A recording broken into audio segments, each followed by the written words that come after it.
Make the ground shake.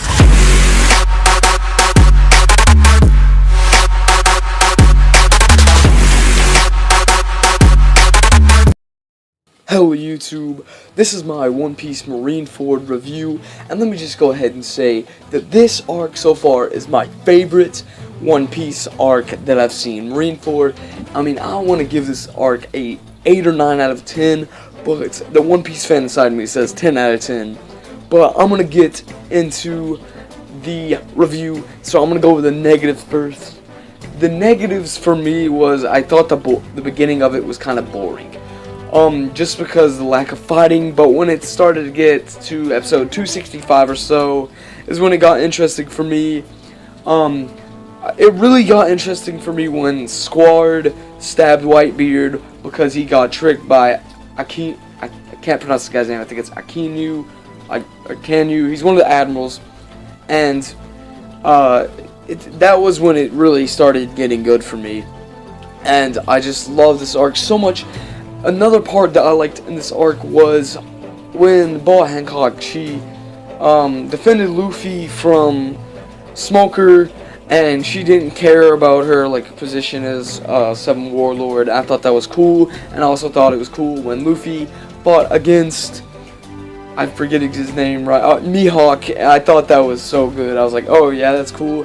And then one of Whitebeard's men stepped in to help Luffy. I just like how Whitebeard's men were helping Luffy, you know, like that's our 2nd Division commander's brother, so let's help this guy out. I thought that was amazing.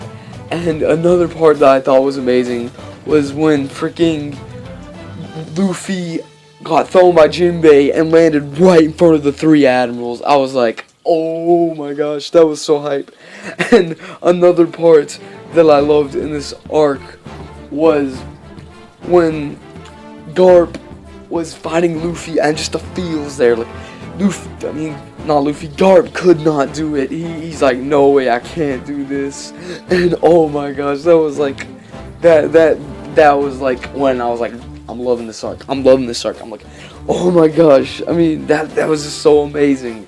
When Garp, he just couldn't punch Luffy. I mean, oh man, the feels were there, bro.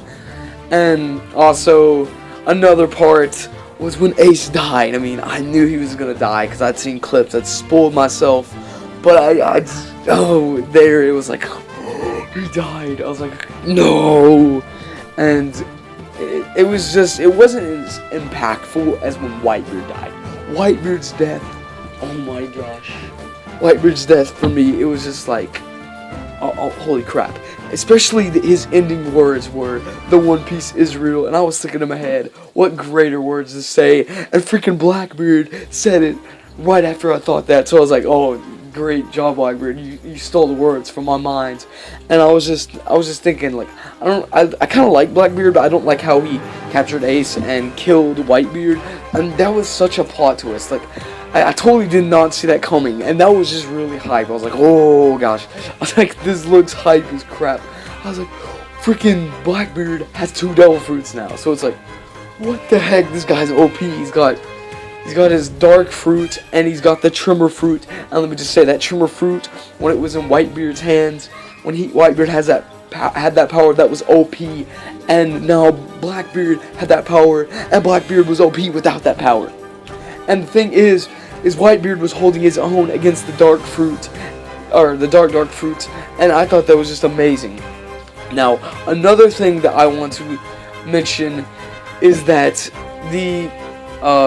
like how freaking weak, I'm not gonna call Whitebeard weak, but I think he was weaker. I think Whitebeard was weaker than what he was when he was younger. Obviously, that's why it made me feel bad for him. I'm like, this guy, he's so strong. He's the strongest man in the world. But if he was younger, I feel like he would be just dominant, and he would freaking destroy everything. And I know he destroys everything anyways, but it's like he's older, so it's like, oh my gosh. And when when Blackbeard just kept shooting at him, oh my gosh, I felt so bad for Whitebeard, because this guy, he obviously had heart problems.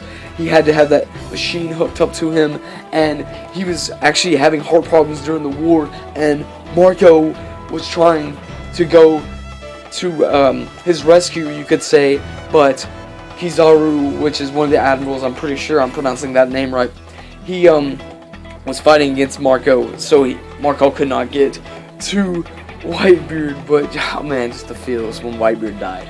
The feels, man, the feels were there. That was my favorite part in this whole freaking arc, was when Whitebeard died. I'm just like, Whitebeard. I hadn't even seen much of this guy, but it's like, it's so impactful. Just seeing his backstory with Ace too, like, and just how he wanted a family. Like when he was on that crew, they were his crew members or whoever they were. They're like, hey yo, Newgates, which is Whitebeard. If you guys don't know, he's like, you want this? He's like, no. And they're like, what are you after? He's just like, I just want a family, man. I thought that was so amazing when Whitebeard said the words. I'm not quoting it exactly right, but I just thought that was amazing when Whitebeard said he just wanted a family, and he got that family.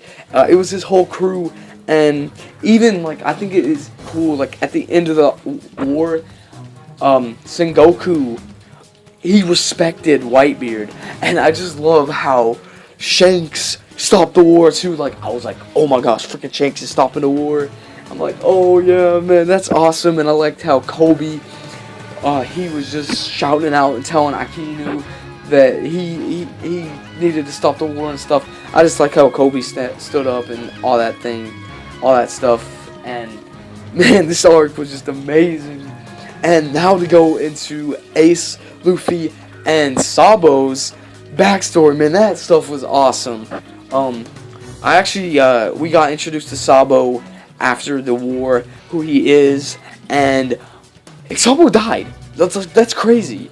But I think he's still alive, because the reason why I say that is because I think Dragon was talking about how he got him, because it sounded like Dragon was saying, oh, I got him, or something like that. So I thought that was pretty cool. Another thing I want to say is, dang, Garp was harsh on Luffy. Luffy said that Garp threw him into the wilderness or something like that with a bunch of monkeys. It's like, dang, Garp. And I think that the way that Ace and Luffy grew up, it really did help them become pirates and strong people. And I just love that so much. I mean, I'm not even going to go into the whole thing about their backstory. I mean, I know at first, like, the Ace and Sabo, they rejected Luffy, but then they realized, oh man, this guy's cool. And then, you know, they made the Brothers Oath, and they were brothers. So I thought that was cool. And there's just so many things to talk about this arc.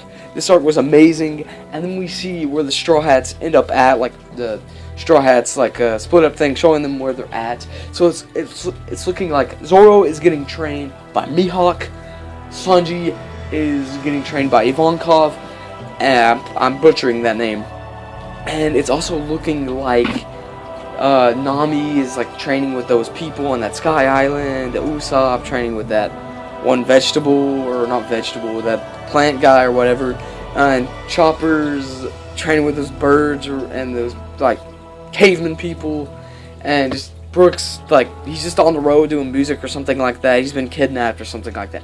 I mean, Robin, she's with the revolutionaries. I mean, this is just setting up so much stuff for, I mean, the time skip. And I love how Luffy showed his crew that instead of 3 days, 2 years, like, he did that thing with his arm, the tattoo on his arm.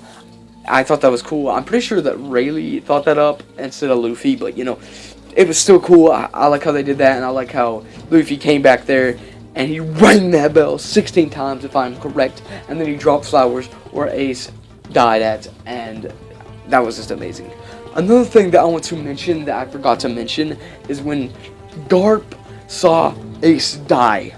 Okay, freaking Garp was about to beat the living crap out of Akinu, but he's like, Sengoku, you better stop me, I'm killing this guy. So I thought that was cool. Another thing that was cool about Ace's death is Luffy's reaction, man. That's so much character development for Luffy, and that just scarred Luffy. But it seems like he's back on track. And another thing I want to mention is Law saved Luffy. So it's like, that's cool. I like how Law did that. I like Law now. I mean, I liked him before, but I mean, that was pretty cool how Law did that. That's all I have for this review, guys. This review is like 10 minutes long, but who cares? Because this arc was amazing. It deserves it. And tell me what you guys thought of this arc in the comments below, and leave a like if you enjoyed my review, and subscribe. Anyways, guys, have a nice day. I'm out.